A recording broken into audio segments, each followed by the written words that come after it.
पहला प्रश्न, आपने बताया कि जब अष्टावक्र मां के गर्भ में थे, उनके पिता ने उन्हें शाप दिया, जिसकी वजह से उनका शरीर 8 जगहों से आड़ा तिरछा हो गया। भगवान, इस 8 का क्या रहस्य? वे 18 जगह से भी टेढ़े मेढ़े हो सकते थे और अष्टादश वक्र कहलाते। यह 8 का ही आंकड़ा क्यों? यह 8 का आंकड़ा अर्थपूर्ण है। ये छोटी छोटी कहानियां गहरे सांकेतिक अर्थ लिए। इन्हें तुम इतिहास मत समझना। इनका तथ्य से बहुत कम संबंध है। इनका तो भीतर के रहस्यों से संबंध है। 8 का आंकड़ा योग के अष्टांगों से संबंधित है। पतंजलि ने कहा है, 8 अंगों को जो पूरा करेगा, यम, नियम, आसन, प्राणायाम, प्रत्याहार, धारणा, ध्यान, समाधि, वही केवल सत्य को उपलब्ध होगा। ये पिता की नाराजगी, ये पिता का अभिशाप सिर्फ इतनी ही सूचना देता है कि वे 8 अंग जिनसे व्यक्ति परम सत्य को उपलब्ध होता है, मैं तेरे विकृत किए देता हूं। तुम्हें घटना फिर से याद दिला दूं। पिता वेद पाठी थे। वे सुबह रोज उठ के वेद का पाठ करते, ख्याति लब्ध थे, सारे देश में उनका नाम था, बड़े शास्त्रार्थी थे और अष्टावक्र गर्भ में सुनता। एक दिन अचानक बोल पड़ा गर्भ से कि हो गया बहुत, इस तोता रटन से कुछ भी ना होगा। जाने बिना सत्य का कोई पता नहीं चलता। पढ़ो कितना ही वेद, शास्त्र सत्य नहीं है। सत्य तो अनुभव से उपलब्ध होता है। पिता नाराज हुए, पिता के अहंकार को चोट लगी। पंडित और पिता दोनों साथ साथ। बेटी की बात बाप माने, ये बड़ी अनहोनी घटना है। नाराज ही होता है। बाप कभी ये मान ही नहीं पाता कि बेटा भी कभी समझदार हो सकता है। बेटा 70 साल का हो जाए तो भी बाप समझता है वो ना समझ।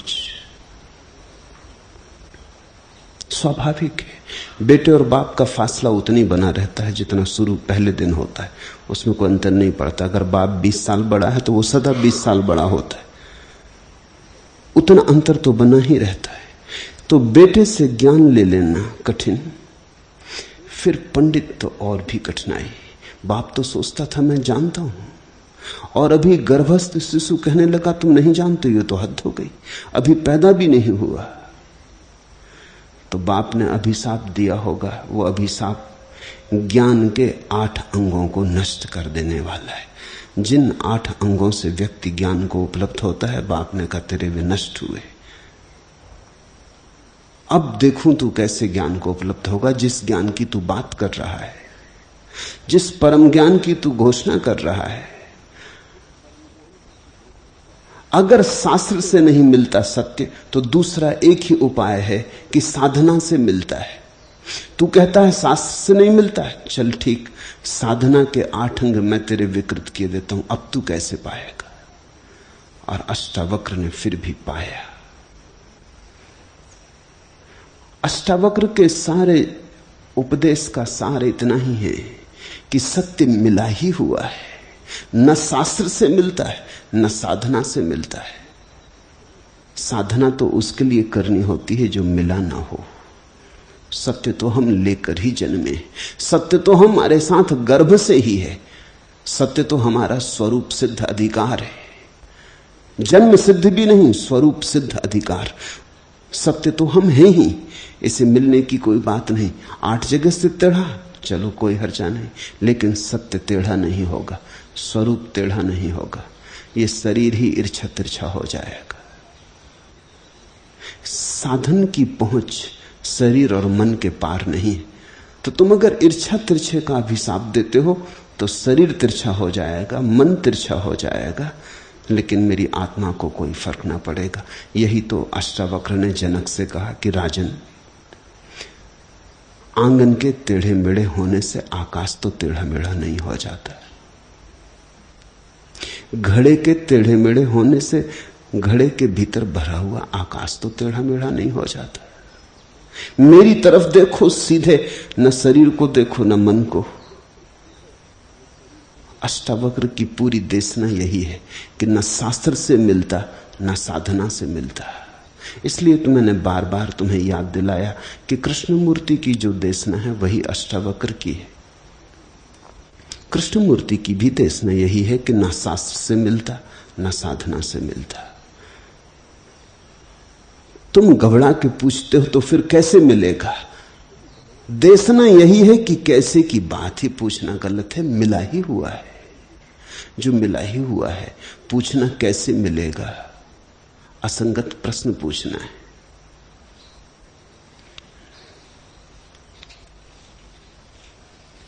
सत्य के लिए कोई शर्त नहीं है, सत्य बेशर्त मिला है। पापी को मिला है, पुण्यात्मा को मिला है, काले को मिला है, गोरे को मिला है, सुंदर को असुंदर को, पुरुष को स्त्री को। जिन्होंने चेष्टा की उन्हें मिला है, जिन्होंने चेष्टा नहीं की उन्हें भी मिला है। किन्हीं को प्रयास से मिल गया है, किन्हीं को प्रसाद से मिल गया है। न तो प्रयास जरूरी है न प्रसाद की मांग जरूरी है, क्योंकि सत्य मिला ही हुआ है। खिलता है रात में बेला, प्रभात में सतदल, नहीं है अपेक्षित स्फुटन के लिए उजाला अंधेरा, जागे जिस क्षण चेतना वही सबेरा। बेला खिल जाता रात में, सतदल खिलता है सुबह प्रभात में। खिलने के लिए न तो रात है न दिन है। जाग जाता आदमी हर स्थिति में। सवेरा ही जागने के लिए जरूरी नहीं है, आधी रात में भी आदमी जाग जाता है। खिलता है रात में बेला, प्रभात में सतदल, नहीं है अपेक्षित स्फुटन के लिए उजाला अंधेरा, जागे जिस क्षण चेतना वही सबेरा। और जागना है तो जागने के लिए कुछ भी और करना जरूरी नहीं है, सिर्फ जागना ही जरूरी है। आंख खोलना जरूरी है। आंख की पलक में ही सब छिपा है, आंख की ओट में ही सब छिपा है। कभी तुमने देखा आंख में छोटी सी किरकिरी चली जाती, रेत का एक टुकड़ा चला जाता, कचरा चला जाता और आंख की देखने की क्षमता समाप्त हो जाती। ऐसे आंख हिमालय को भी समा लेती है। देखो जाके हिमालय को, सैकड़ों मील तक फैले हुए हिमशिखर सब आंख में दिखाई पड़ते। छोटी सी आंख ऐसे हिमालय को समा लेती, लेकिन छोटी सी ककरी से हार जाती। और ककरी आंख में पड़ जाए तो हिमालय दिखाई नहीं पड़ता, ककरी की ओट में हिमालय हो जाता है। जरा ककरी अलग कर देने की बात है।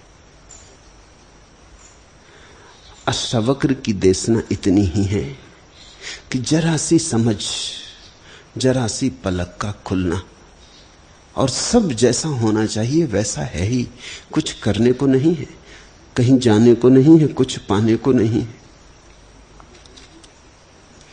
खुले नैन से सपने देखो, बंद नैन से अपने। अपने तो रहते हैं भीतर, बाहर रहते सपने। नाम रूप की भीड़ जगत में भीतर एक निरंजन, सुरति चाहिए अंतर्द्रग को, बाहर द्रग को अंजन।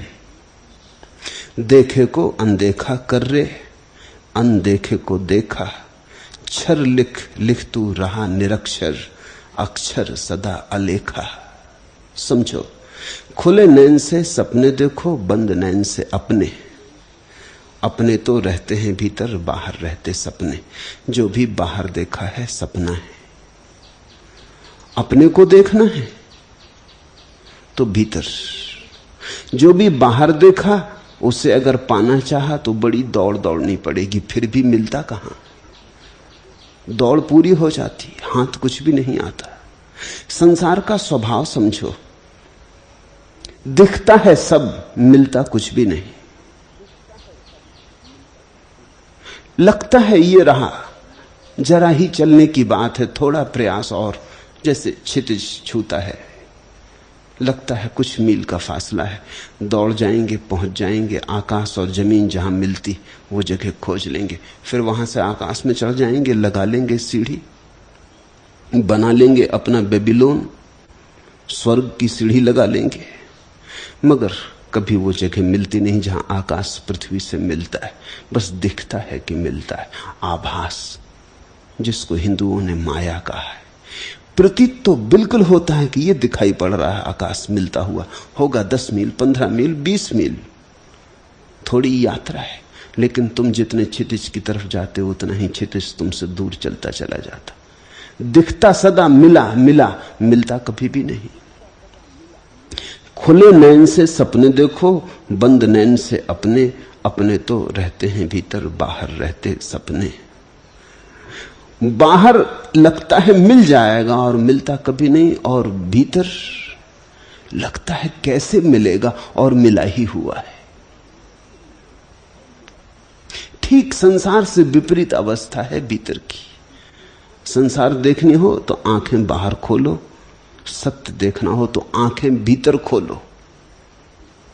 बाहर से आंख बंद करने का कुल इतना ही अर्थ है कि भीतर देखो। नाम रूप की भीड़ जगत में भीतर एक निरंजन। सुरति चाहिए अंतर दृक को, बाहर दृक को अंजन। बाहर ठीक ठीक देखना हो तो आंख में हम काजल आंचते, अंजन लगाते। बुढ़िया का काजल लगा लेते ना। बाहर ठीक ठीक देखना हो, भीतर देखना हो तो भी बूढ़ों ने एक काजल इजाद किया है, उसको कहते सुरति, स्मृति, जागृति, समाधि। नाम रूप की भीड़ जगत में भीतर एक निरंजन। सुरति चाहिए अंतर दृक को, बाहर दृक को अंजन। बाहर ठीक देखना हो, आंज लो आंख, ठीक ठीक दिखाई पड़ेगा। भीतर ठीक ठीक देखना हो तो एक ही अंजन है, निरंजन ही अंजन है। वहां तो एक ही बात स्मरण करने जैसी है, वहां तो एक ही प्रश्न जगाने जैसा है कि मैं कौन हूं। वहां तो एक ही बोध उठने लगे सब तरफ से कि मैं कौन हूं। एक ही प्रश्न गूंजने लगे प्राणों में कि मैं कौन हूं। धीरे धीरे इसी प्रश्न की चोट पड़ते पड़ते पड़ते भीतर के द्वार खुल जाते। ये चोट तो ऐसी है जैसे कोई हथौड़ी मारता हो। मैं कौन हूं, मैं कौन हूं। उत्तर मत देना, क्योंकि उत्तर बाहर से आएगा। तुमने जल्दी से पूछा मैं कौन हूं और कहा अहम ब्रह्मास्मि, आ गया उपनिषद बीच में। तुम उत्तर मत देना, तुम तो सिर्फ पूछते ही चले जाना। एक ऐसी घड़ी आएगी प्रश्न भी गिर जाएगा, और जहां प्रश्न गिर जाता है, जहां प्रश्न गिर जाता है वही उत्तर है। फिर तुम ऐसा कहते नहीं कि अहम ब्रह्मास्मि, ऐसा तुम जानते हो, ऐसा तुम अनुभव करते हो। शब्द नहीं बनते, निशब्द में प्रतीति होती। देखे को अनदेखा कर रहे, अनदेखे को देखा। अभी तो तुम जिसे देख रहे हो उसी में उलझे हो, और जो दिखाई पड़ रहा है वही संसार है, दृश्य संसार है। और जो देख रहा है, जो दृष्टा है, वो तो अदृश्य है, वो तो बिल्कुल छिपा है। देखे को अनदेखा कर रहे, अनदेखे को देखा। क्षर लिख लिख तू रहा निरक्षर। लिखने पढ़ने से कुछ भी ना होगा। हम लिखते तो हैं, और जो लिखते हैं उसको कहते हैं अक्षर। कभी तुमने सोचा अक्षर का मतलब होता है जो मिटाया ना जा सके। लिखते तो क्षर हो, कहते हो अक्षर। कैसा धोखा देते हो, किसको धोखा देते हो? तुमने जो भी लिखा है सब मिट जाएगा, लिखा हुआ सब मिट जाता है। शास्त्र लिखो खो जाएंगे, पत्थरों पर नाम खोदो रेत हो जाएंगे। यहां तुम कुछ भी लिखो, नदी के तट पर रेत में लिखे गए हस्ताक्षर जैसा है, हवा का झोंका आया और खो जाएगा। शायद इतना भी नहीं है, पानी पे लिखे जैसा है, तुम लिख भी नहीं पाते और मिटना शुरू हो जाता है। क्षर लिख लिख तू रहा निरक्षर, अपढ़ अज्ञानी मूढ़। क्षर को लिख रहा है और भरोसा कर रहा है अक्षर का, समय में लिख रहा है और शाश्वत की आकांक्षा कर रहा है। क्षुद्र को पकड़ रहा है और विराट की अभिलाषा बांधे है। क्षर क्षर लिख रहा, क्षर क्षर क्षर लिख लिख तू रहा निरक्षर, अक्षर सदा अलेखा। और तेरी इस लिखावट में ही, ये क्षर में उलझे होने में ही अक्षर नहीं दिखाई पड़ता। अक्षर तेरे भीतर है। थोड़ी देर लिख मत, थोड़ी देर पढ़ मत, थोड़ी देर कुछ कर मत, थोड़ी देर दृश्य को विदा कर, थोड़ी देर अपने में भीतर आंख खोल। सुरती में, सूफियों के पास ठीक शब्द है सुरती के लिए, वो कहते जिक्र। जिक्र का भी वही अर्थ होता है जो सुरती का। जिक्र का अर्थ होता है स्मरण, याददाश्त। चलो बैठे प्रभु का जिक्र करें, उसकी याद करें, जिसको हिंदू नाम स्मरण कहते। नाम स्मरण का मतलब ही नहीं होता कि बैठ के राम राम राम राम करते रहे। अगर राम राम करने से शुरू भी होता है राम का स्मरण, तो भी समाप्त नहीं होता। सूफियों का जिक्र समझने जैसा है। कुछ तुम में से प्रयोग करना चाहें तो करें। सूफियों के जिक्र का आधार है अल्लाह।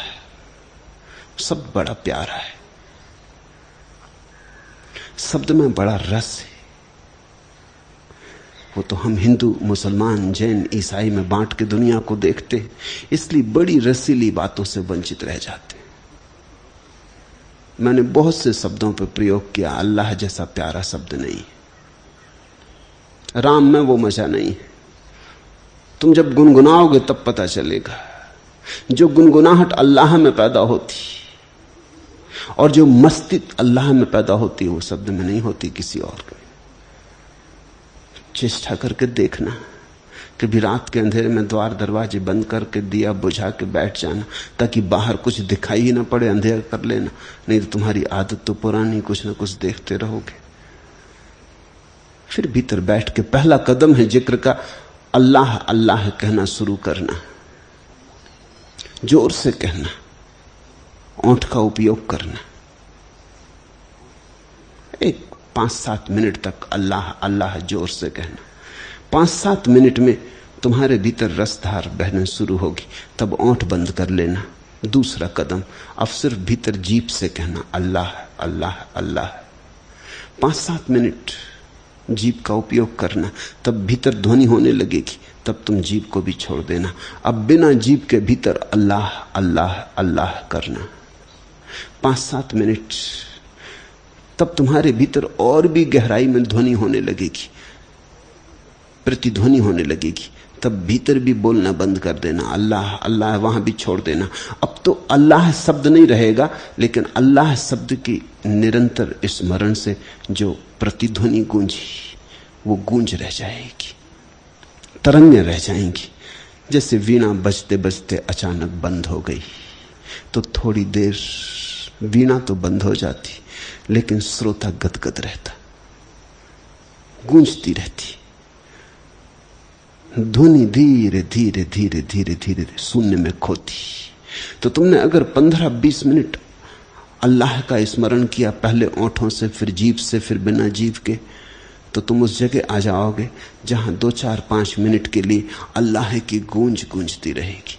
तुम्हारे भीतर जैसे रोआ रोआ अल्लाह करेगा, तुम उसे सुनते रहना, धीरे धीरे वह गूंज भी खो जाएगी और तब जो शेष रह जाता है वही अल्लाह है। तब जो शेष रह जाता है वही राम है। शब्द भी नहीं बचता, शब्द की अनुगूंज भी नहीं बचती, एक महाशून्य रह जाता है। सुरति, राम शब्द का उपयोग करो उससे भी हो जाएगा, ओम शब्द का उपयोग करो उससे भी हो जाएगा, लेकिन अल्लाह निश्चित ही बहुत रसपूर्ण है। और तुम सूफियों को जैसी मस्ती में देखोगे इस जमीन पर, तुम किसी को वैसी मस्ती में ना देखोगे। जैसे सूफियों की आंख में तुम शराब देखोगे वैसे किसी की आंख में ना देखोगे। हिंदू सन्यासी ओमकार का पाठ करता रहता है लेकिन उसकी आंख में नशा नहीं होता, मस्ती नहीं होती। अल्लाह शब्द तो अंगूर जैसा है, उसे अगर ठीक से निचोड़ा तो तुम बड़े चकित हो जाओगे। तुम चलने लगोगे नाचते हुए, तुम्हारे जीवन में एक गुनगुनाहट आ जाएगी। सुरति, जिक्र, नाम स्मरण, नाम कुछ भी हो, नाम रूप की भीड़ जगत में भीतर एक निरंजन। सुरति चाहिए अंतर दृग को, बाहर दृग को अंजन। देखे को अनदेखा कर रे, अनदेखे को देखा। क्षर लिख लिख तू रहा निरक्षर, अक्षर सदा अलेखा। और वो जो भीतर छिपा है वो हम लेकर ही आए हैं, उसे कुछ पैदा नहीं करना, उघाड़ना है, आविष्कार करना है। ज्यादा तो ठीक होगा कहना पुनर्आविष्कार करना, रीडिस्कवरी। भीतर रखे रखे हम भूल ही गए हैं हमारा क्या है, अपना क्या है। सपने में खो गए हैं, अपना भूल गए हैं। सपने को थोड़ा विदा करो, अपने को थोड़ा देखो। अनदेखा दिखेगा, अलेखा दिखेगा, अक्षर उठेगा।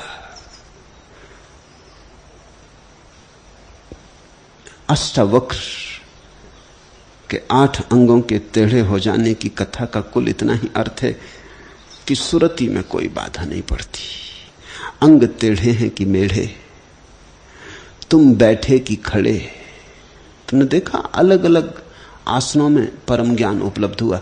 महावीर गौ 2 आसन में बैठे थे, बड़े मजे की बात है। जैनी बहुत चिंता नहीं करते कि क्या हुआ, गौ 2 आसन में बैठे कर क्या रहे थे। गौ 2 आसन का मतलब है जैसे कोई गाय को दोहते वक्त बैठता, न तो गाय थी न दोहने का कोई कारण था उनको। गौ 2 आसन में बैठे थे, उस वक्त उन्हें परम ज्ञान उपलब्ध हुआ। अब गौ 2 आसन कोई बहुत सुंदर आसन नहीं है, तुम बैठ के देख लेना।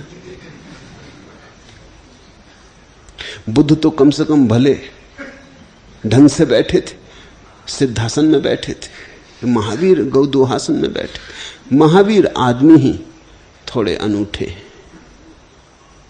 नंग धड़ंग गौ 2 आसन में बैठे, तब उन्हें परम ज्ञान उपलब्ध हुआ। शरीर तिरछा हो कि ईर्छा, छोटा हो कि बड़ा, ऐसा बैठे कि वैसा नहीं, आसन से कुछ लेना देना नहीं।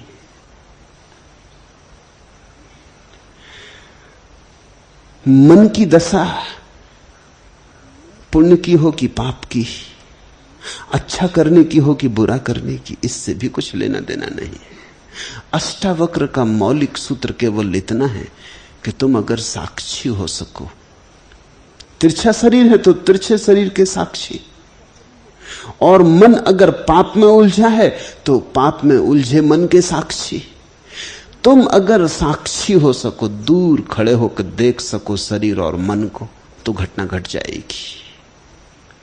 8 अंगों से टेढ़े होने का अर्थ है योग के अष्टांगों का कोई उपाय ना था। तुम पक्का समझो, अगर अष्टावक्र किसी योगी के पास जाते हो, कहते कि मुझे योग में दीक्षित करो, तो वो हाथ जोड़ लेता, कहता महाराज आप हमें क्यों मुसीबत में डालते, ये नहीं हो सकता। आप और योगासन कैसे करेंगे? एक अंग सीधा करने की कोशिश करेंगे, 7 अंग तिरछे हो जाएंगे। इधर संभालेंगे उधर बिगड़ जाएगा। कभी ऊंट को योगासन करते देखा है?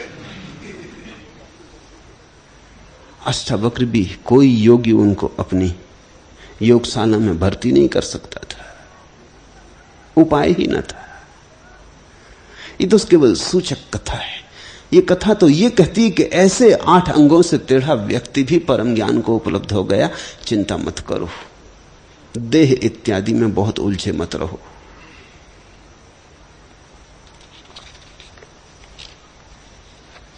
दूसरा प्रश्न, स्वामी रामतीर्थ का एक शेर है,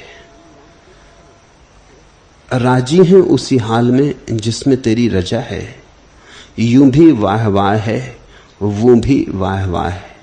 लेकिन अपने राम को तो ऐसा लगता है यूं भी गड़बड़ी है और वो भी गड़बड़ी है, यूं भी झंझटे हैं और वो भी झंझटे हैं। अब आपका क्या कहना है? मैं न तो रामतीर्थ से राजी हूं न तुम्हारे राम से। एक है जीवन के प्रति विधायक पॉजिटिव दृष्टिकोण, एक है जीवन के प्रति नकारात्मक नेगेटिव दृष्टिकोण। जब रामतीर्थ कहते हैं राजी हैं उसी हाल में जिसमें तेरी रजा है, तो उन्होंने जीवन को एक विधायक दृष्टि से देखा। कांटे नहीं गिने, फूल गिने, रातें नहीं गिनी, दिन गिने। अगर रामतीर्थ से तुम पूछो तो वो कहेंगे 2 दिनों के बीच में एक छोटी सी रात होती।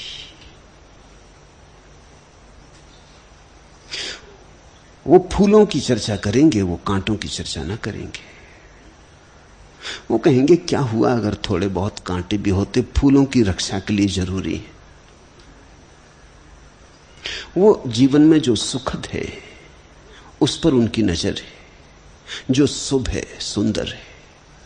असुंदर की उपेक्षा है, अशुभ के प्रति ध्यान नहीं है। और अगर प्रभु ने अशुभ भी चाहा है तो उसमें भी कोई छिपा हुआ शुभ होगा, ऐसी उनकी धारणा है। ये आस्तिक की धारणा है,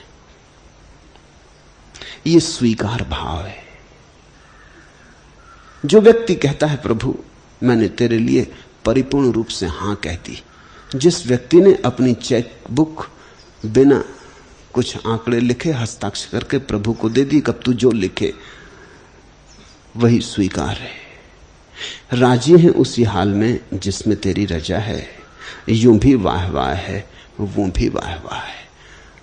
रामतीर्थ कहते हैं जहां रख, यूं भी तो भी ठीक, वो भी तो भी ठीक। स्वर्ग दे दे तो भी मस्त, नरक दे दे तो भी मस्त, तू हमारी मस्ती न छीन सकेगा, क्योंकि हम तो तेरी रजा में राजी हो गए। फिर तुम कहते हो लेकिन अपने राम को ऐसा लगता यूं भी गड़बड़ी है वो भी गड़बड़ी है। ये रामतीर्थ का ठीक उल्टा दृष्टिकोण है। ये नास्तिक की दृष्टि है, नकारात्मक। तुम कांटे गिनते हो, तुम कहते हो कि हां दिन होता तो है लेकिन 2 रातों के बीच में एक छोटा सा दिन, इधर भी रात उधर भी रात, इधर गिरे तो कुआं उधर गिरे तो खाई, बचाव कहीं नहीं दिखता। रामतीर्थ का स्वर है राजी का, तुम्हारा स्वर है नाराजी का। तुम कहते हो गृहस्थ हुए तो झंझटे हैं, सन्यासी हुए तो झंझटे हैं। घर में रहो तो मुसीबत है, घर के बाहर रहो तो मुसीबत है, अकेले रहो तो मुसीबत है, किसी के साथ रहो तो मुसीबत है। मुसीबत से कहीं छुटकारा नहीं। तुम अगर स्वर्ग में भी रहोगे तो झंझट में रहोगे। स्वर्ग की भी झंझटें निश्चित होंगी। स्वर्ग में भी प्रतिस्पर्धा होगी, कौन ईश्वर के बिल्कुल पास बैठा है, कौन दूर बैठा है, किसकी तरफ ईश्वर ने देखा और किसकी तरफ नहीं देखा। और राजनीति भी चलेगी ही, आदमी जहां है राजनीति आ जाएगी। जब जीसस विदा होने लगे तो उनके शिष्यों ने पूछा अंत में इतना तो बता दें कि स्वर्ग में आप तो प्रभु के ठीक हाथ के पास बैठेंगे, हम 12 शिष्यों की क्या स्थिति होगी, कौन कहां बैठेगा। जीसस को सूली लगने जा रही है और शिष्यों को राजनीति पड़ी है, कौन कहां बैठेगा। ये भी कोई बात थी, बेहुदा प्रश्न था, लेकिन बिल्कुल मानवीय है। नंबर 2 आपसे कौन होगा, नंबर 3 कौन होगा, चुने हुए कौन लोग होंगे। परमात्मा से हमारी कितनी निकटता और कितनी दूरी होगी। नहीं, तुम स्वर्ग में भी जाओगे तो वहां भी कुछ गड़बड़ी पाओगे। किसी को सुंदर अप्सरा हाथ लग जाएगी, किसी को ना लगेगी। तुम वहां भी रहोगे कि जमीन पे भी चूके, यहां भी चूके। वहां भी लोग कब्जा जमाए बैठे थे, यहां भी पहले से साधु संत आ गए हैं, वो कब्जा जमाए बैठे। तो मतलब गरीब सब जगह मारे गए। यूं भी गड़बड़ी है, वो भी गड़बड़ी है, यूं भी झंझटें हैं और वो भी झंझटें हैं। ये देखने की दृष्टि है। तुम मुझसे पूछते हो मेरा दृष्टिकोण क्या है? मैं न तो आस्तिक हूं न नास्तिक। मैं ना तो हां की तरफ झुकता हूं ना की तरफ, क्योंकि मेरे लिए तो हां और ना एक ही सिक्के के दो पहलू। रामतीर्थ ने जो कहा है उसी को तुमने सिर के बल खड़ा कर दिया है, कुछ फर्क नहीं। तुमने जो कहा है उसी को रामतीर्थ ने पैर के बल खड़ा कर दिया है, कुछ फर्क नहीं। तुम समझते हो तुम्हारी दोनों बातों में बड़ा विरोध है, मैं नहीं समझता। अब जरा गौर से देखने की कोशिश करो। राजी है उसी हाल में जिसमें तेरी रजा है, इसमें ही नाराजगी तो शुरू हो गई। जब तुम किसी से कहते हो मैं राजी हूं, तो मतलब क्या? कहीं ना कहीं नाराजी होगी, नहीं तो कहा क्यों? कहने की बात कहां थी कि नहीं आप जो करेंगे वही मेरी प्रसन्नता है, लेकिन साफ है कि वही आपकी प्रसन्नता है नहीं। स्वीकार कर लेंगे भगवान जो करेगा वही ठीक है, और किया भी क्या जा सकता है, एक असहाय अवस्था है।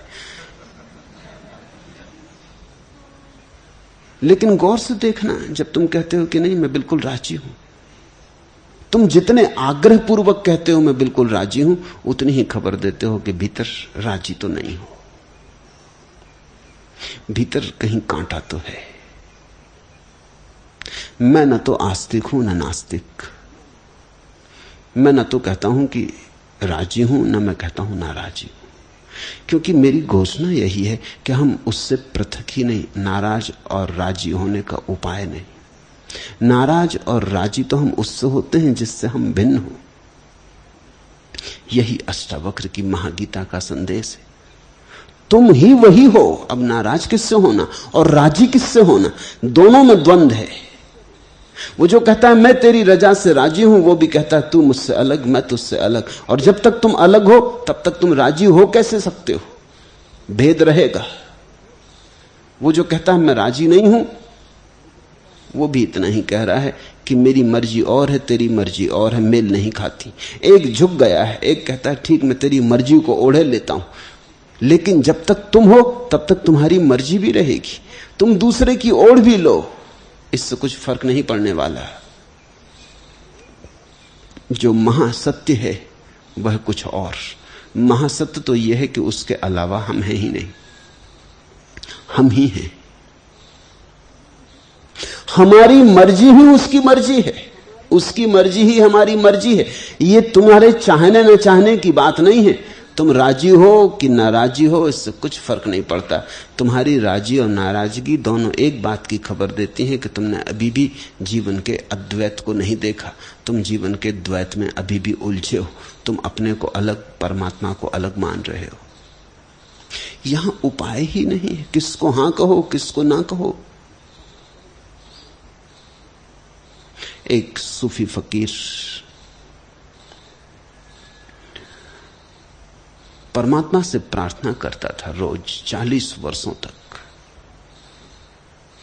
कि प्रभु तेरी मर्जी पूरी हो, तू जो चाहे वही हो। 40वें वर्ष कहते हैं प्रभु ने उसे दर्शन दिया और कहा बहुत हो गया, 40 साल से तू एक ही बकवास लगाया हो कि जो तेरी मर्जी हो वही पूरी हो। एक दफा कह दिया, बात खत्म हो गई थी। अभी 40 साल से इसी बात को दोहराया जा रहा है। जरूर तू नाराज है, जरूर तू शिकायत कर रहा है बड़े सज्जनोचित ढंग से, बड़े शिष्टाचार पूर्वक, लेकिन तू रोज मुझे याद दिला देता है कि ध्यान रखना, राजी तो मैं नहीं हूं। अब ठीक है, मजबूरी है, तुम्हारे हाथ में ताकत है और मैं तो निर्बल। अच्छा तो राजी हूं, जो मर्जी। जो मर्जी व्यवस्था से उठ रहा है, एक जबरदस्ती झुकाए जा रहे हैं। जिससे कोई जबरदस्ती तुम्हारी गर्दन झुका दे और तुम कुछ भी ना कर पाओ तो तुम कहो ठीक जो मर्जी, लेकिन तुमने परमात्मा को अन्य तो मान ही लिया। परमात्मा अनन्य है, वही है, हम नहीं है, या हम ही हैं वह नहीं है। दो नहीं है, एक बात पक्की है, मैं और तू ऐसे दो नहीं है। या तो मैं ही हूं अगर ज्ञान की भाषा बोलनी हो, अगर भक्त की भाषा बोलनी हो तो तू ही है। मगर एक बात पक्की है कि एक ही है। तो फिर क्या सार है, क्या अर्थ है? हां कहो कि ना कहो, किससे कह रहे हो? अपने से ही कह रहे हो।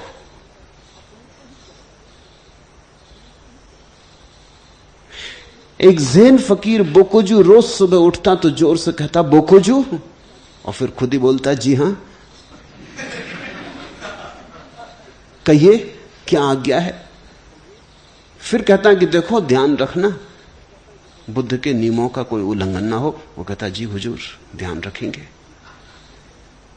कोई भूल चूक ना हो, स्मरण पूर्वक जीना, दिन फिर हो गया। वो कहता बिल्कुल ख्याल रखेंगे। उसके एक शिष्य ने सुना कि ये क्या पागलपन है, ये किससे कह रहा है? बोकुजू इसी का नाम है। सुबह उठकर रोज रोज ये कहता है बोकुजू, और फिर कहता है जी हां, कहिए क्या कहना है। उस शिष्य ने कहा कि महाराज इसका राज मुझे समझा दे। बोकुजू हंसने लगा। उसने कहा यही सत्य है, यहां दो कहां, यहां हम ही आज्ञा देने वाले हैं, हम ही आज्ञा मानने वाले हैं। यहां हम ही सृष्टा हैं और हम ही सृष्टि, हम ही है प्रश्न और हम ही है उत्तर, यहां दूसरा नहीं है। इसलिए तुम इसको मजाक मत समझना। बोकुजू ने कहा यह जीवन का यथार्थ है। तुम मुझसे पूछते हो मेरा क्या उत्तर है, मैं यही कहूंगा एक है, दो नहीं है, अद्वय है। इसलिए तुम नकारात्मक के भी पार उठो और विधायक के भी पार उठो, तभी अध्यात्म शुरू होता है। फर्क को समझ लेना, नकारात्मक यानी नास्तिक, अकारात्मक यानी आस्तिक, और नकार और अकार दोनों के जो पार है वो आध्यात्मिक। अध्यात्म आस्तिकता से बड़ी ऊंची बात है। आस्तिकता तो वहीं चलती है जहां नास्तिकता चलती है, उन दोनों की भूमि भिन्न नहीं है। एक ना कहता एक हां कहता, लेकिन दोनों मानते हैं कि परमात्मा को हां और ना कहा जा सकता है, हमसे भिन्न है। अध्यात्म कहता है परमात्मा तुमसे भिन्न नहीं, तुम ही हो। अब क्या हां और ना, जो है। राजी हूं नाराजी हूं ये बात ही मत उठाओ, इसमें तो अज्ञान आ गया। तुम मुझसे पूछते हो मैं क्या कहूं, मैं कहूंगा जो है। कांटा है तो कांटा है, फूल है तो फूल है। न तो मैं नाराज हूं न मैं राजी हूं। जो है उससे अन्यथा नहीं हो सकता, अन्यथा करने की कोई चाह भी नहीं। जैसा है उसमें ही जी लेना। अष्टावक्र ने कहा यथा प्राप्त जो है उसमें ही जी लेना, उसको सहज भाव से जी लेना, नानुच न करना, शोरगुल न मचाना, आस्तिक नास्तिकता को बीच में न लाना। यही परम अध्यात्म है।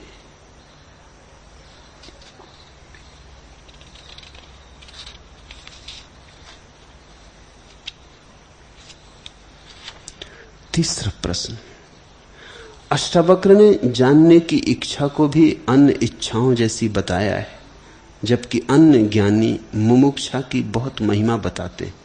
कृपा पूर्वक इस पर प्रकाश डालें। मुमुक्षा का पहले तो अर्थ समझ लें। मुमुक्षा तुम्हारी सारी आकांक्षाओं का संग्रहित होकर परमात्मा की ओर उन्मुख हो जाना है।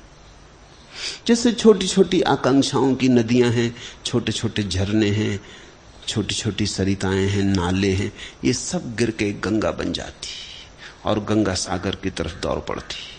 तुम धन पाना चाहते हो, तुम पद पाना चाहते हो, तुम सुंदर होना चाहते, स्वस्थ होना चाहते, प्रतिष्ठित होना चाहते, ऐसी हजार हजार आकांक्षाएं। जब सारी आकांक्षाएं एक ही आकांक्षा में निमज्जित हो जाती और तुम कहते मैं प्रभु को जानना चाहता, तो गंगा बनी। अब सब झरने, सब छोटे मोटे नाले इस महानद में गिरे। अब गंगा चली सागर की तरफ, लेकिन अंततः तो गंगा को भी मिट जाना पड़ेगा, नहीं तो सागर से मिल ना पाएगी। एक घड़ी तो आएगी सागर से मिलने के क्षण में जब गंगा को अपने को भी मिटा देना होगा, नहीं तो गंगा का होना ही बाधा हो जाएगा। अगर गंगा सागर के तट पर खड़े होकर कहे कि मैं इतने दूर से आई, इतनी मुमुक्षा, इतने ईश्वर मिलन की आस को लेके, मैं मिटने को नहीं आई हूं, मैं तो ईश्वर को पाने आई हूं, तो चूक हो गई। तो गंगा खड़ी रह जाएगी किनारे पर और चूक जाएगी सागर से। अंततः तो गंगा को भी सागर में गिर जाना और खो जाना। पहले छोटी मोटी इच्छाएं मुमुक्षा की महाअभिप्सा में गिर जाती, फिर मुमुक्षा की आकांक्षा भी अंततः लीन हो जानी चाहिए। इसलिए परम ज्ञानी तो यही कहेंगे कि मुमुक्षा भी बाधा है, ये जानने की इच्छा भी बाधा है, ये मोक्ष की इच्छा भी बाधा है। मुमुक्षा यानी मोक्ष की इच्छा। मैं मुक्त होना चाहता हूं, कोई धनी होना चाहता है, कोई शक्तिशाली होना चाहता है, कोई अमर होना चाहता है, कोई मुक्त होना चाहता है, लेकिन चाह मौजूद है। निश्चित ही मोक्ष की चाह सभी चाहों से ऊपर है, लेकिन है तो चाह ही। खूब सुंदर चाह है, लेकिन है तो चाह ही। खूब सजी संवरी चाह है, दुल्हन जैसी नई नई, लेकिन है तो चाह ही। और चाह बंधन है। जब तक मैं कुछ चाहता हूं तब तक संघर्ष जारी रहेगा, क्योंकि मेरी चाह सर्व के विपरीत चलेगी। चाह का मतलब ही यह है जो होना चाहिए वो नहीं है, और जो है वो नहीं होना चाहिए। चाह का अर्थ ही इतना है, चाह में असंतोष है। चाह असंतोष की अग्नि में ही पैदा होती, और मोक्ष तो तभी घटता है जब हम कहते हैं जो है और यही हो सकता है। तत्क्षण विश्राम आ गया। जो नहीं है उसकी मांग नहीं, जो है उसका आनंद, संतोष आ गया, परितोष आ गया, तुष्ट हुए। अष्टावक्र कहते हैं बार बार आत्मा मिलती, बार बार तुष्टि मिलती, मुहुर मुहुर, फिर जैसे जैसे संतोष घना होता है फिर और बड़ी शांति बरसती, और संतोष घना होता है और बड़ा आनंद बरसता, और शांति गहन होती है और परमात्मा उतरता। मुहुर मुहुर, फिर बार बार, पुनः पुनः, और कोई अंत नहीं इस यात्रा का। तो मुमुक्षा परमात्मा के द्वार तक तो ले जाती है, लेकिन फिर द्वार पर अटका लेती। अंततः मुमुक्षा को भी छोड़ देना होगा। अंततः सब चाह छोड़ देनी होगी, उसमें मुमुक्षा की चाह भी सम्मिलित है। अगर मुक्त होना है तो मुक्ति की आकांक्षा भी छोड़ देनी होगी, लेकिन जल्दी मत करना। पहले तो गंगा बनाओ, पहले तो और सब आकांक्षाओं को मुक्ति की आकांक्षा में समाविष्ट कर दो, एक ही आकांक्षा प्रज्वलित रह जाए। मन हजार तरफ दौड़ रहा है, वो एक ही तरफ दौड़ने लगे। मन में अभी खंड खंड है, न मालूम कितनी मांगे हैं, एक ही मांग रह जाए। एक ही मांग रह जाएगी तो तुम एकजुट हो जाओगे, तुम्हारे भीतर एक योग फलित होगा, तुम्हारे खंड समाप्त हो जाएंगे, तुम अखंड बनोगे। फिर जब तुम पूरे अखंड हो जाओ तो अब तुम नैवेद्य बन गए। अब तुम जाके परमात्मा के चरणों में अपनी अखंडता को समर्पित कर देना। अब तुम कहना अब कुछ भी नहीं चाहिए, अब ये सब चाह, ये जानने की, मोक्ष की, तुझे खोजने की, ये भी तेरे चरणों में रख देते। गंगा उसी क्षण सागर में सड़क जाती, उसी क्षण सागर हो जाती।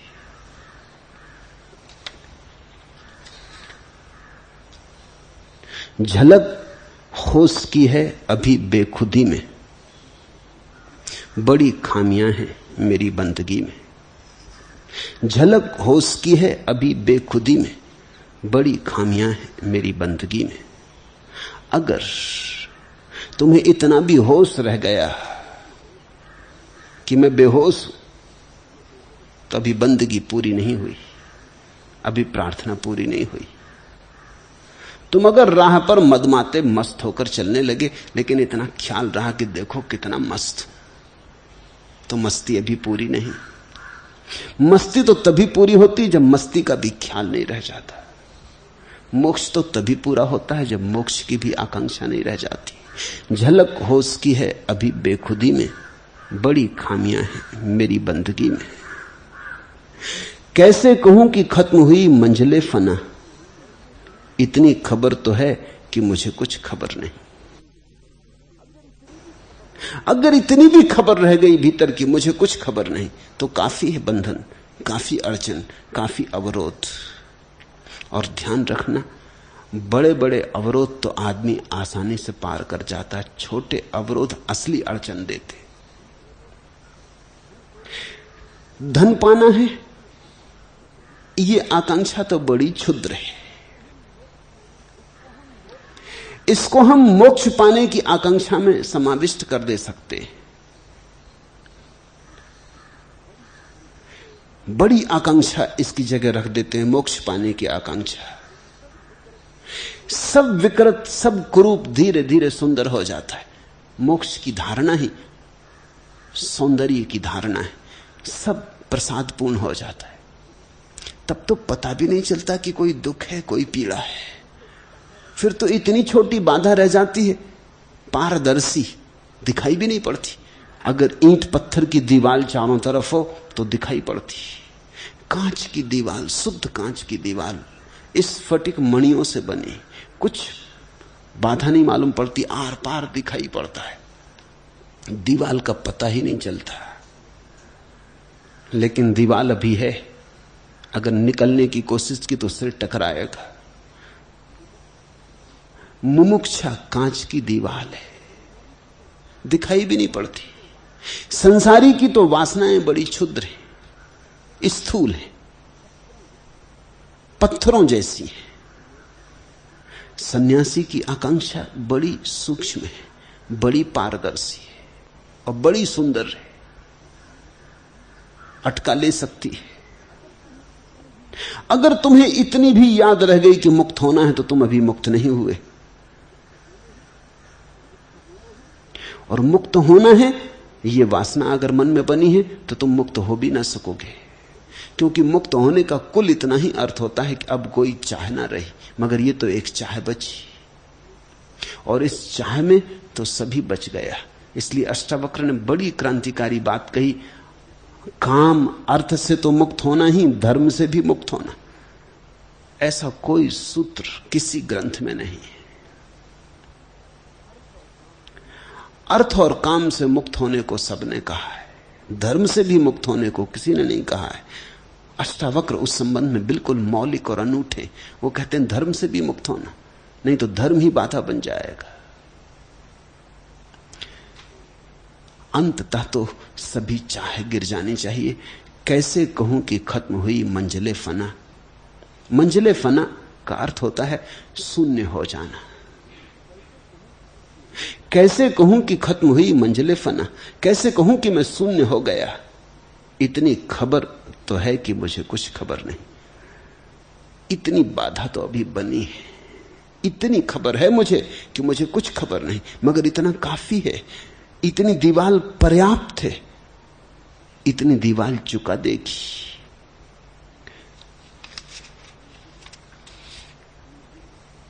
हिमगिरी लांघ चला आया में, लघु कंकर अवरोध बन गया।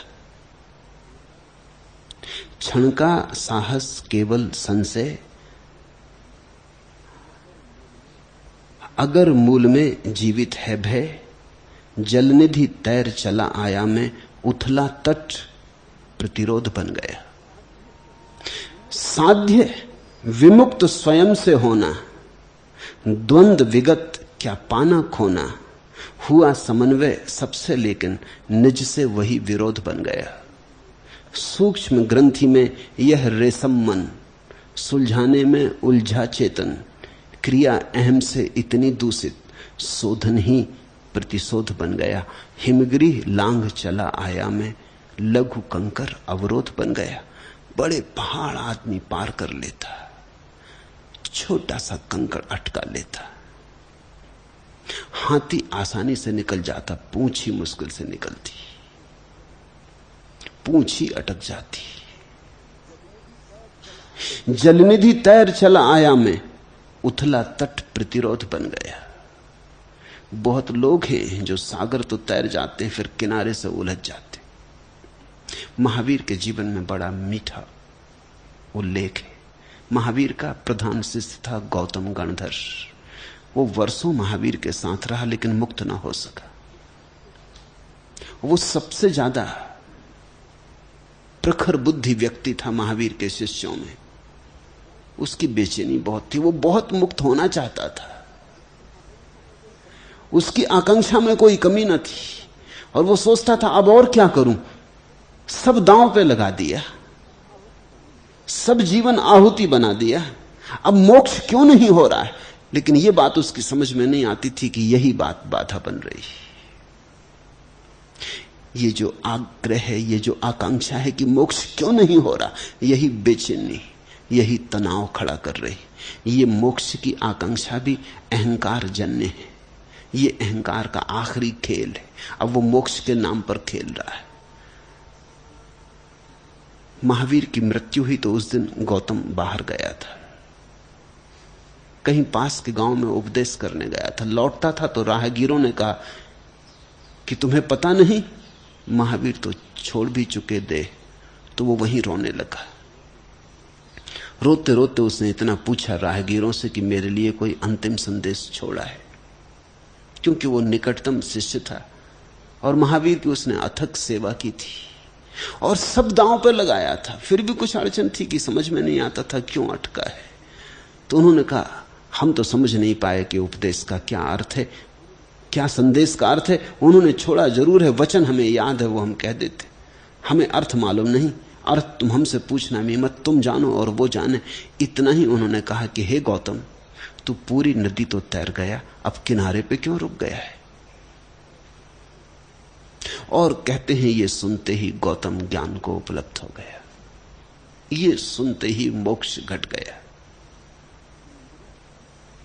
हिमगिरी लांग चला आया में, लघु कंकर अवरोध बन गया। जलनिधि तैर चला आया में, उथला तट प्रतिरोध बन गया। आदमी पूरा सागर तैर जाता, फिर सोचता अब तो किनारा आ गया, किनारे को पकड़ कर रुक जाता।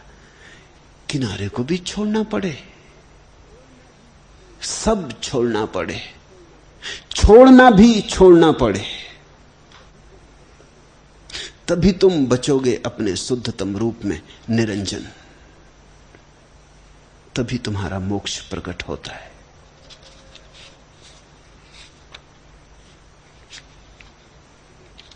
चौथा प्रश्न, आपने जैसे मुझे मेरे पिछले स्वप्न से जगाया, मैं उसका बिल्कुल गलत अर्थ किए बैठा था, वैसे ही इस स्वप्न के बारे में भी कुछ कहने की कृपा करें। पहले मैं अक्सर स्वप्न देखता था कि भीड़ में, सभा में, समाज में अचानक नग्न हो गया हूं और उससे मैं बहुत चौंक उठता था।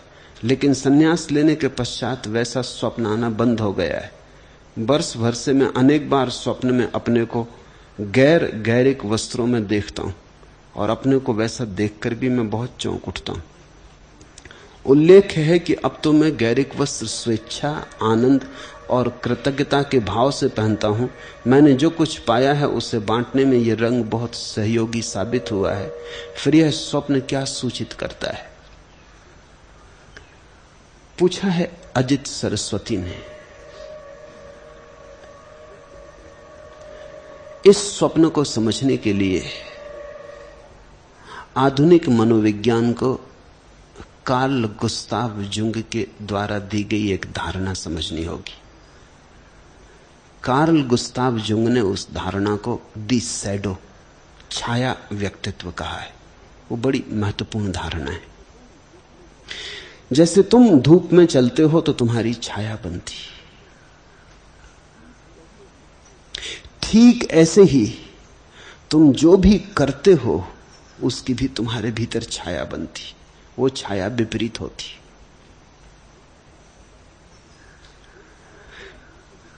वो छाया सदा तुमसे विपरीत होती। और जीवन का नियम है कि यहां सभी चीजें विपरीत से चलती हैं। यहां स्त्री चलती है तो पुरुष के बिना नहीं चल सकती, यहां पुरुष चलता है तो स्त्री के बिना नहीं चल सकता, यहां रात है तो दिन है, और यहां जन्म है तो मौत है, यहां अंधेरा है तो प्रकाश है, यहां हर चीज अपने विपरीत से बंधी है। जगत द्वंद्व है, द्वैत, द्वि। ठीक ऐसी ही स्थिति मन के भीतर है। अब इस स्वप्न को समझने की कोशिश करो। कहा है कि पहले स्वप्न देखता था, भीड़ में, सभा में, समाज में, अचानक नग्न हो गया हूं। वो छाया है। तुम वस्त्र पहन के समाज में, भीड़ में, व्यक्तियों में मिलते जुलते हो, तुम्हारी छाया उससे विपरीत भाव पैदा करती रहती, नग्न हो जाने का। इसलिए अक्सर जब कभी कोई आदमी पागल हो जाता है तो वस्त्र फेंक के नग्न हो जाता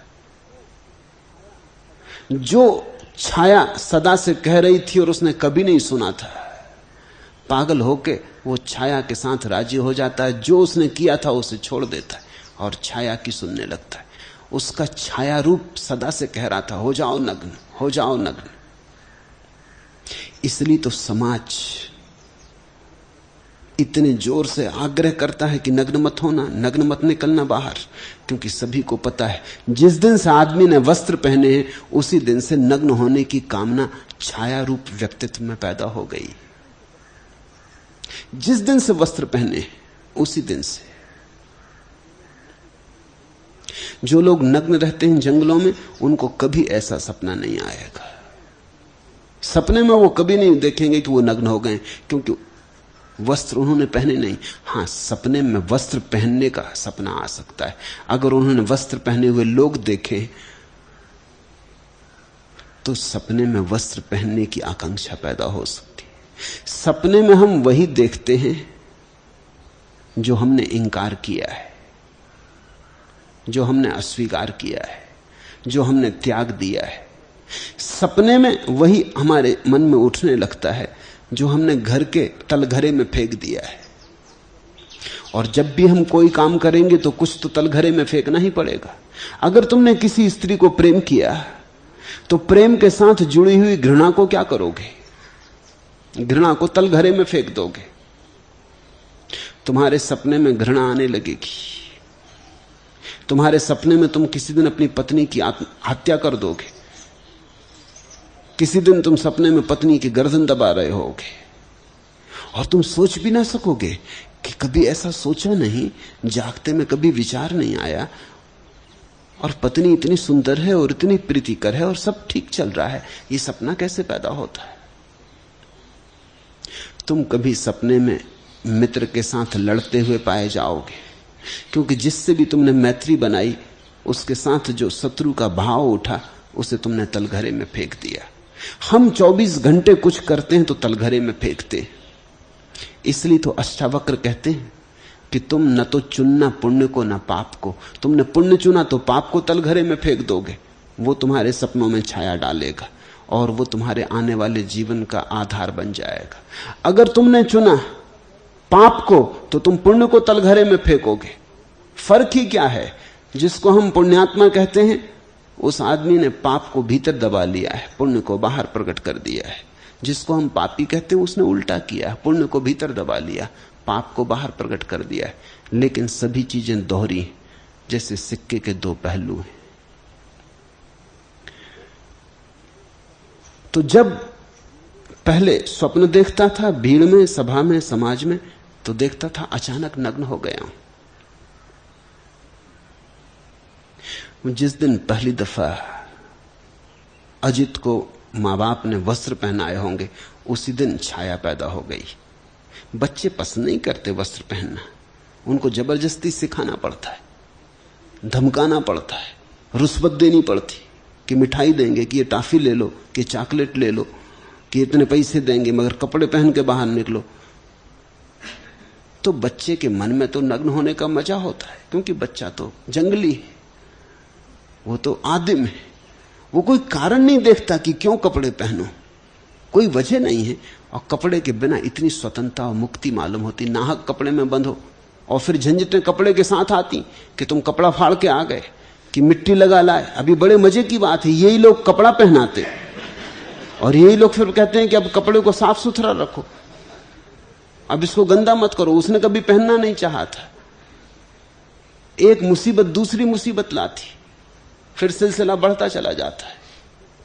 फिर अच्छे कपड़े पहनो, फिर सुंदर कपड़े पहनो, फिर सुसंस्कृत कपड़े पहनो, प्रतिष्ठा योग, फिर ये जाल बढ़ता जाता है। धीरे धीरे वो जो मन में बचपन में नग्न होने की स्वतंत्रता थी, वो तलघर में पड़ जाती।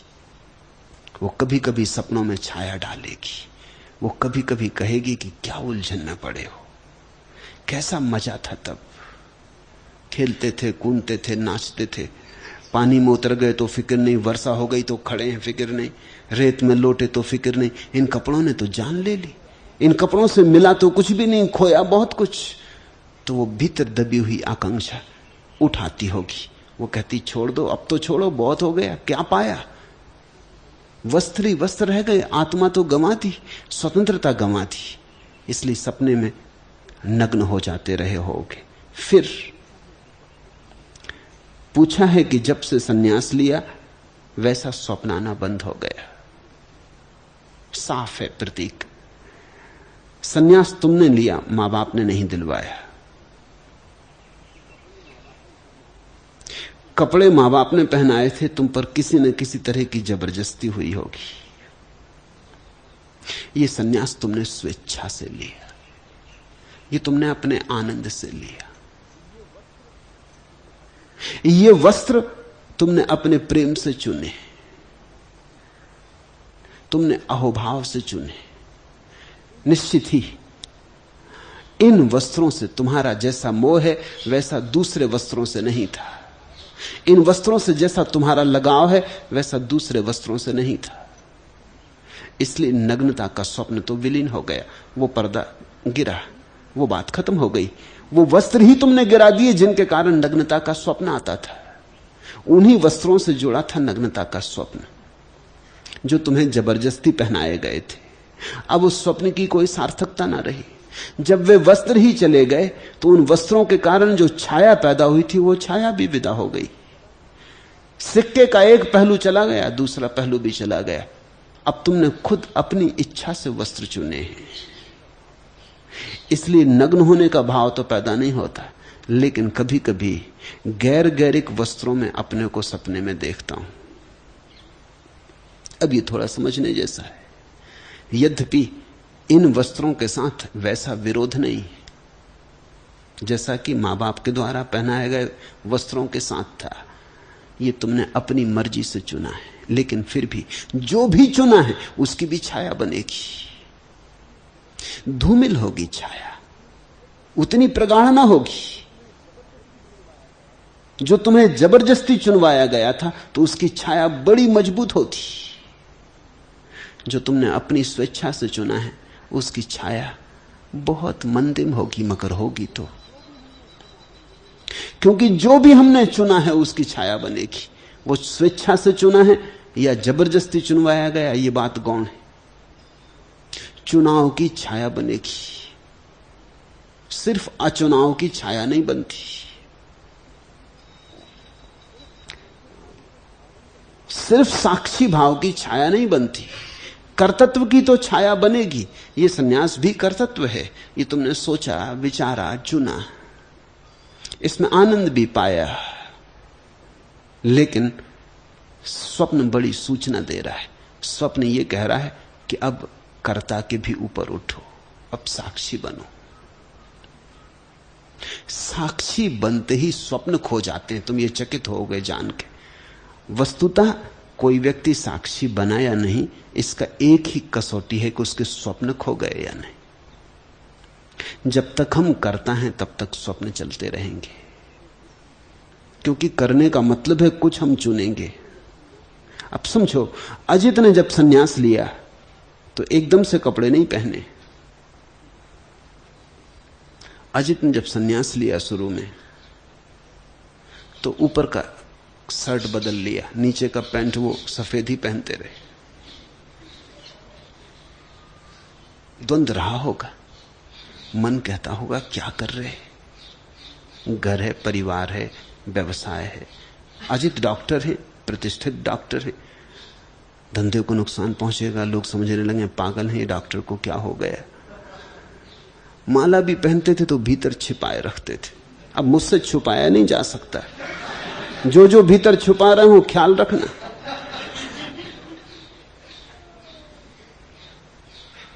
उसको भीतर छुपाए रखते थे। फिर धीरे धीरे हिम्मत जुटाई, माला बाहर आई।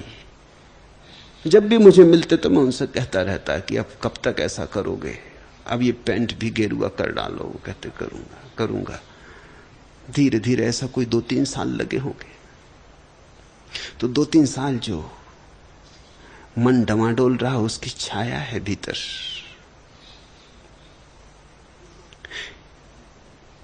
चुना इतने दिनों में, सोच सोच के चुना, धीरे धीरे पिघले, समझ में आया। फिर पूरे गैरिक वस्त्रों में चले गए। लेकिन वो जो 3 साल डमाडोल की चित दशा रही, चुने कि ना चुने, आधा चुने आधा ना चुने, उस सब की भीतर रेखाएं छूट गई। वही रेखाएं स्वप्नों में प्रतिबिंब बनाएंगी। जो भी हम चुनेंगे, चुनाव का मतलब यह होता है किसी के विपरीत चुनेंगे।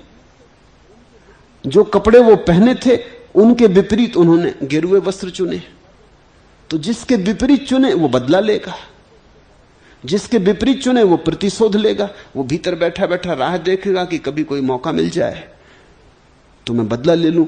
अगर सामान्य जिंदगी में मौका न मिलेगा, कुछ को मिल जाता है। जैसे स्वभाव कल या परसों अपना साधारण कपड़े पहने हुए यहां बैठे थे,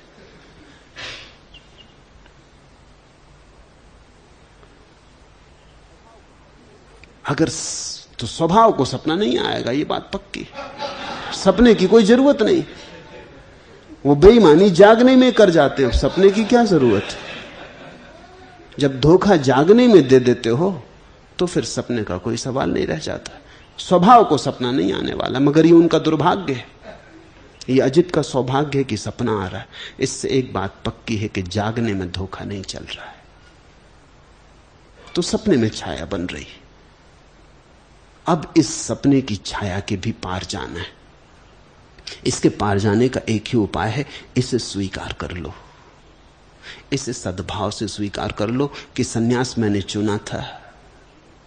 इसे बोधपूर्वक अंगीकार कर लो कि सन्यास मैंने चुना था। पुराने कपड़ों से लड़ लड़ के चुना था, तो पुराने कपड़ों के प्रति कहीं कोई दबी आसक्ति भीतर रह गई।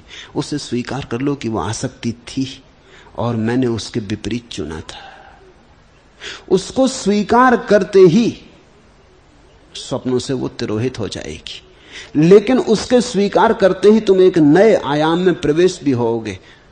ये गैरिक वस्त्र गैरिक रहेंगे, लेकिन अब ये चुनाव जैसा ना रहा, ये प्रसाद रूप हो जाएगा। इस फर्क को समझ लेना।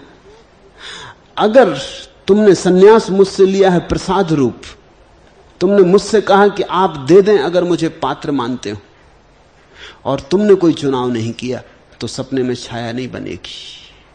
अगर तुमने चुना, तुमने सोचा, बार बार चिंतन किया, पक्ष विपक्ष देखा, तर्क वितर्क जुड़ाया, फिर तुमने सन्यास लिया, तो छाया बनेगी। अजित ने खूब सोच सोच के सन्यास लिया, इसलिए छाया रह गई है। अब तुम सन्यास को प्रसाद रूप कर लो। अब तुम ये भाव ही छोड़ दो कि मैंने लिया। अब तो तुम यही समझो कि तुम्हें दिया गया प्रभु प्रसाद, प्रभु अनुकंपा। ये मेरा चुनाव नहीं। और जो तुम्हारे भीतर दबा हुआ भाव रह गया है, उसको भी अंगीकार कर लो कि वो है, वो तुम्हारे अतीत में था, उसकी छाया रह गई है। स्वीकार करते ही धीरे से ये सपना विदा हो जाएगा और सन्यास को प्रसाद रूप जानो। हालांकि चाहे तुमने सोच के ही लिया हो, अगर तुम किसी दिन सत्य को समझोगे तो तुम पाओगे तुमने लिया नहीं, मैंने दिया ही है। कुरान में एक बड़ा अद्भुत वचन है कि फकीर कभी सम्राट या धनपतियों के द्वार पर ना जाए। जब भी आना हो सम्राट ही फकीर के द्वार पर आए। जलालुद्दीन रूमी बड़ा पहुंचा हुआ सिद्ध फकीर हुआ।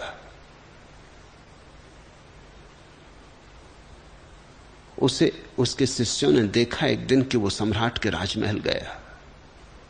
शिष्य बड़े बेचैन हुए, ये तो कुरान का उल्लंघन हो गया। जब जलालुद्दीन वापस लौटा तो उन्होंने कहा कि गुरुदेव, ये तो बात उल्लंघन हो गई और आप जैसा सत्पुरुष चूक करे।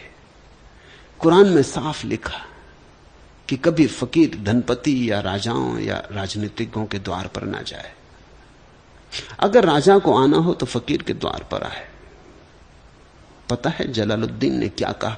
जो कहा बड़ा अद्भुत है। कुरान के वचन की ऐसी व्याख्या ठीक कोई पहुंचा हुआ सिद्ध ही कर सकता है। जलालुद्दीन ने कहा तुम इसकी फिक्र न करो, चाहे मैं जाऊं राजा के घर, चाहे राजा मेरे पास आए, हर हालत में राजा मेरे पास आता है। अजीब व्याख्या, हर हालत में। तुम आंखों की चिंता में मत पड़ना कि तुमने क्या देखा। चाहे मैं राजा के महल जाता दिखाई पड़ूं और चाहे राजा मेरे झोपड़े पे आता दिखाई पड़े, मैं तुमसे कहता हूं हर हालत में राजा ही मेरे पास आता है। अब जलालुद्दीन कहते तो शिष्य सत्ते में आ गए, लेकिन बात तो समझ में नहीं आई कि क्या मामला है। हर हालत में। जलालुद्दीन ने कहा घबराओ मत, परेशान मत हो। कभी मैं राजा के द्वार पर जाता हूं क्योंकि वो हिम्मत नहीं जुटा पा रहा आने की। वो तो ना समझ है, मैं तो ना समझ नहीं। मैं तो उसकी संभावना देखता हूं। मैं तो इसलिए गया कि उसके आने के लिए रास्ता बनाऊं। अब वो चला आएगा। मेरा जाना, उससे अगर कुछ मांगने को होता तो मैं गया। मैं तो देने गया था, तो जाना कैसा? कुरान यही कहता है कि मत जाना। उसका कुल मतलब इतना है कि मांगने मत जाना। देने जाने के लिए तो कोई मनाही नहीं है, और जो देने गया है वो गया ही नहीं। मैं जलालुद्दीन से राजी हूं। मैं अजित सरस्वती को कहता हूं कि तुमने सोच सोच के सन्यास लिया, वो तुम्हारी समझ होगी। जहां तक मुझसे पूछते हो, मैंने दिया। तुम सोचते ना तो थोड़ी जल्दी मिल जाता, तुम सोचे तो थोड़ी देर से मिला। बाकी हर हाल में दिया मैंने। जिन्होंने भी सन्यास लिया है वो ख्याल में ले लें कि तुम चाहे सन्यास लो चाहे मैं दूं, हर हाल में मैं देता हूं। तुम्हारे लेने का कोई सवाल नहीं है। तुम ले कैसे सकते हो? तुम उस विराट की तरफ हाथ कैसे फैला सकते हो? सन्यास प्रसाद है। और ये भाव जिस दिन समझ में आ जाएगा उसी दिन ये स्वप्न खो जाएगा। इसमें थोड़ा कर्तृत्व भाव बचा है, उतनी ही अड़चन है।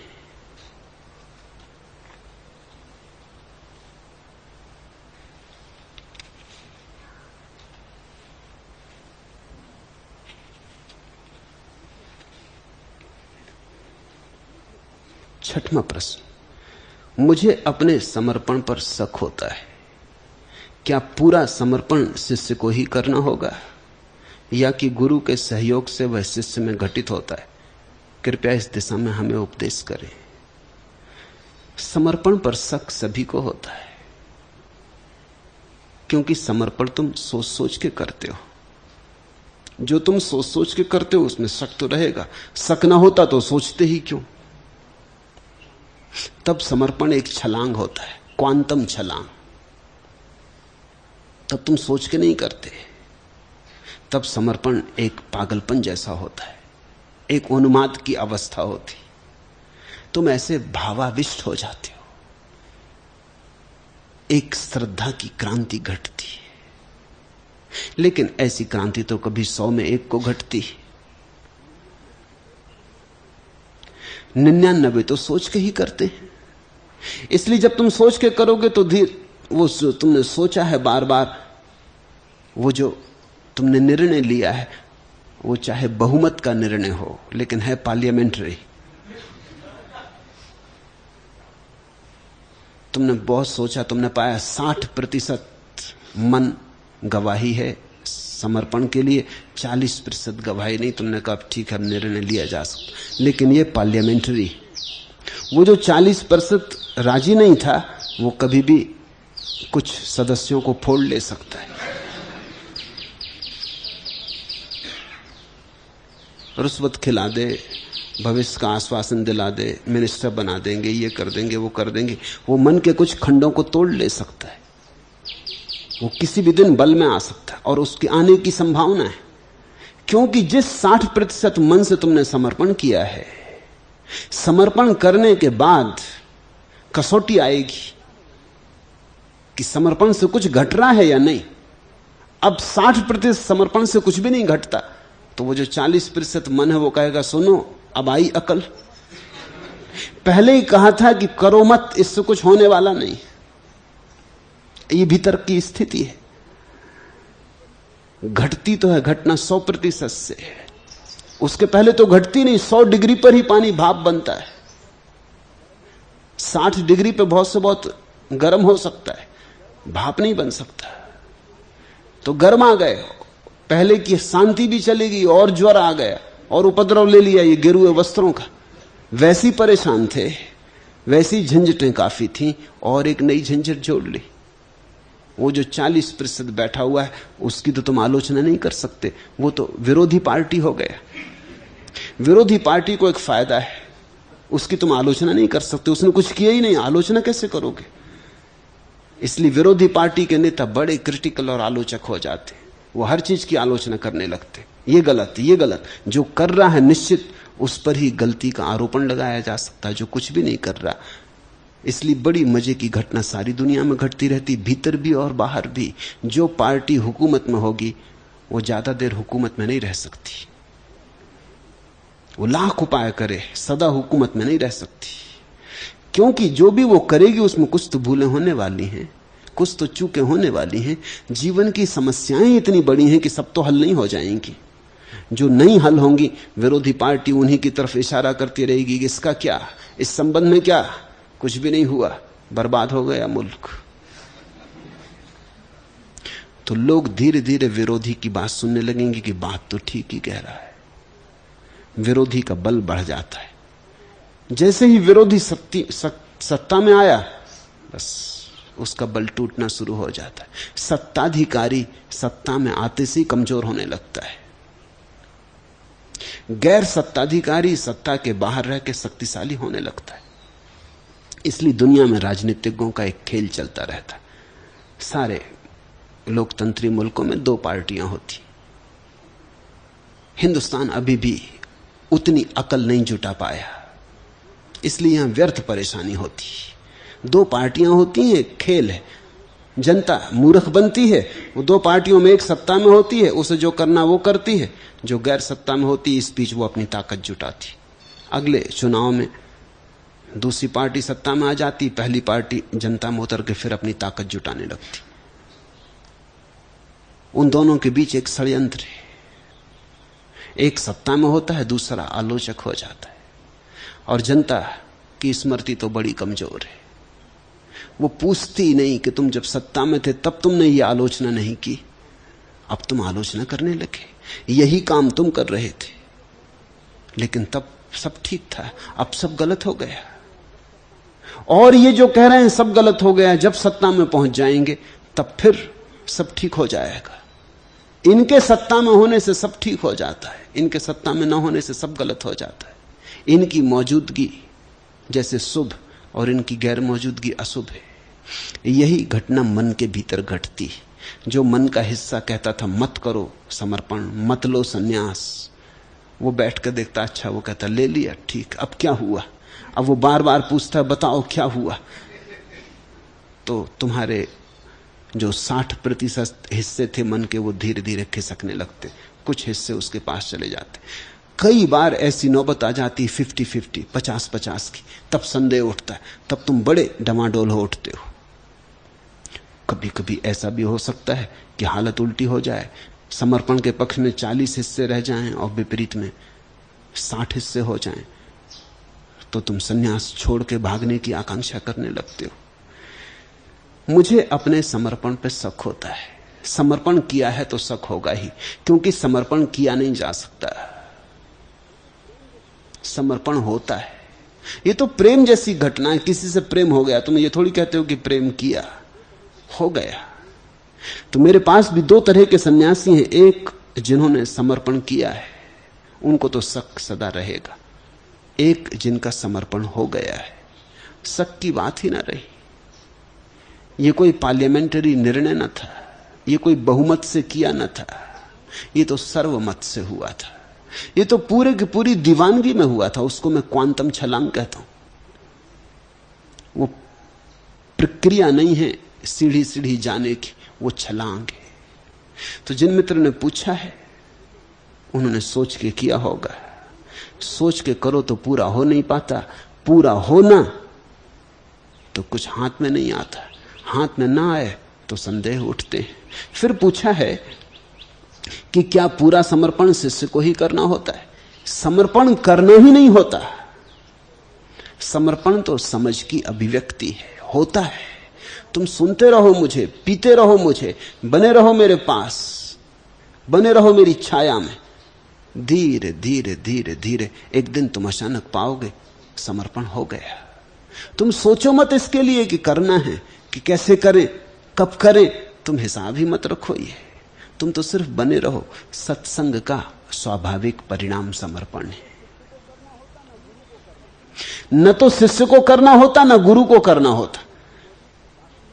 गुरु तो कुछ करते नहीं, उसकी मौजूदगी काफी है। शिष्य भी कुछ ना करे, बस सिर्फ मौजूद रहे गुरु की मौजूदगी में।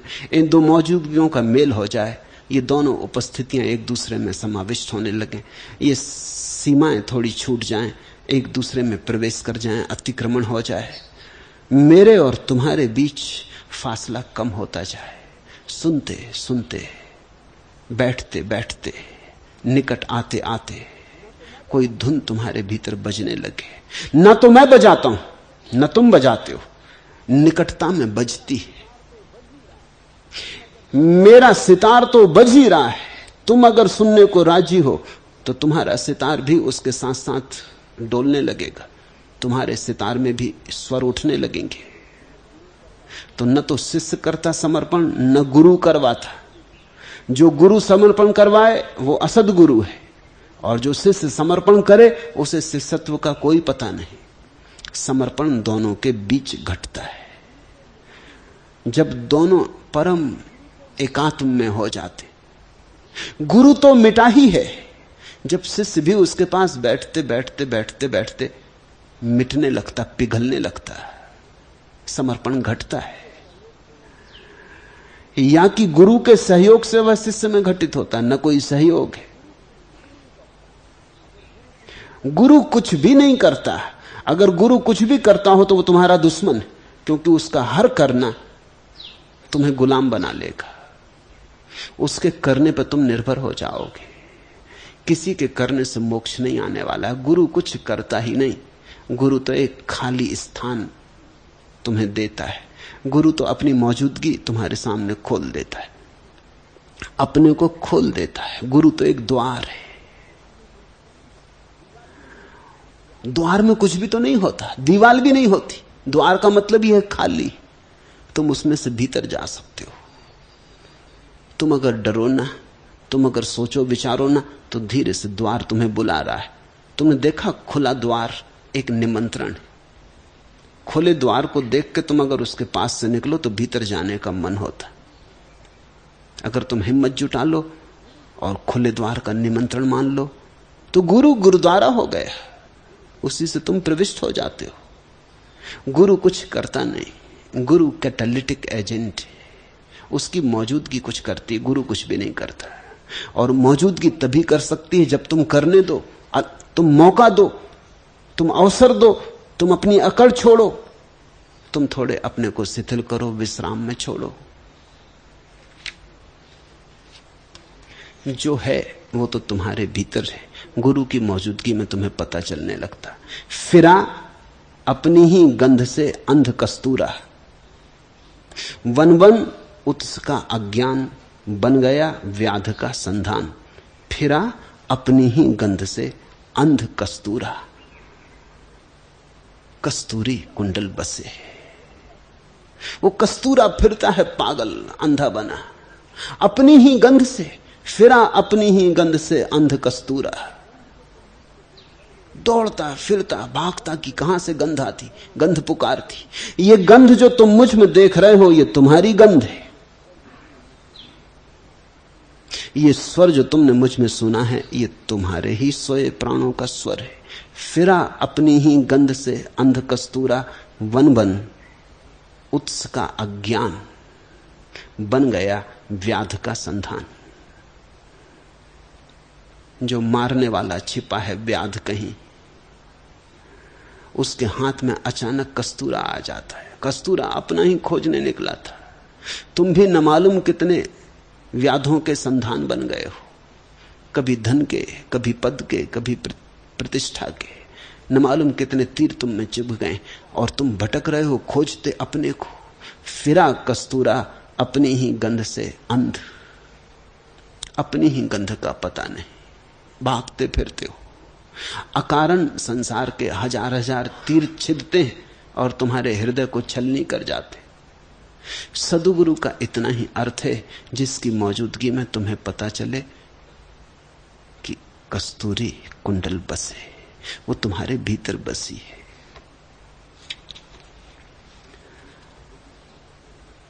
अब समर्पण कर दिया, पहले भी सोचते रहे, अब भी सोच रहे हो। सोच सोच के कब तक गंवाते रहोगे? एक तो समर्पण ही सोच के नहीं करना था, अब एक तो भूल कर दी, अब कर ही चुके, अब तो सोचना छोड़ो। अब तो पूंछ कट ही गई,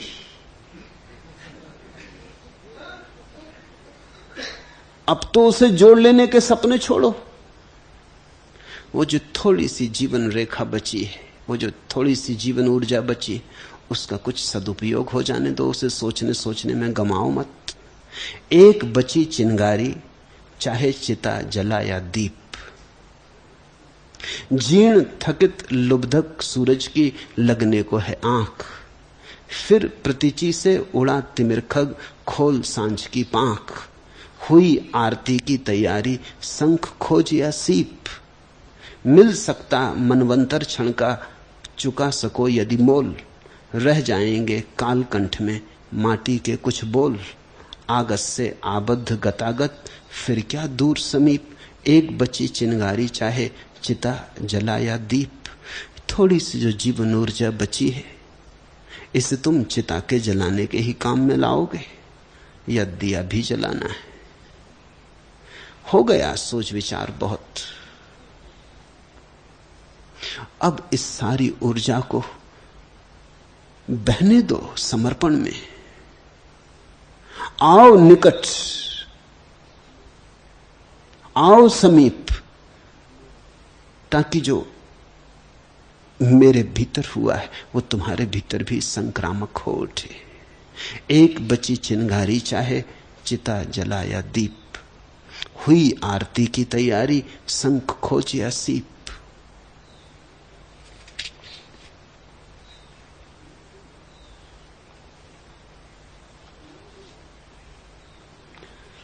समर्पण किया, सन्यास मैंने तुम्हारे हाथ में दे दिया।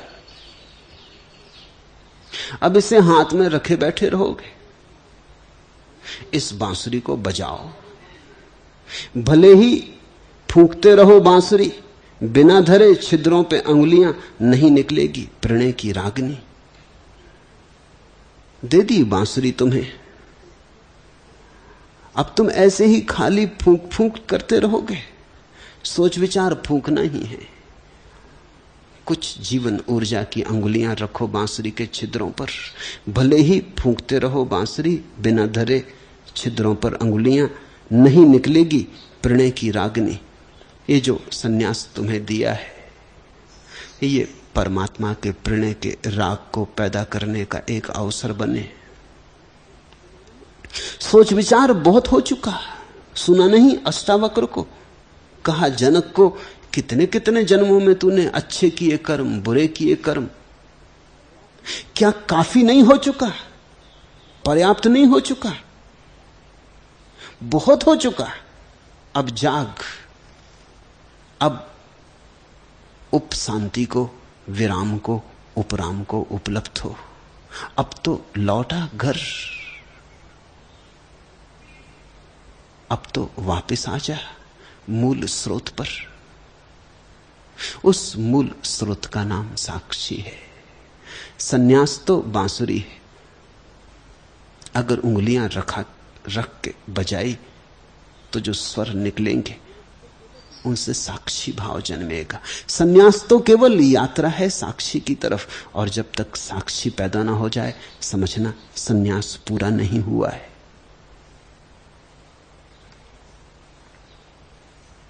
हरि ओम तत्सत। आज इतना ही।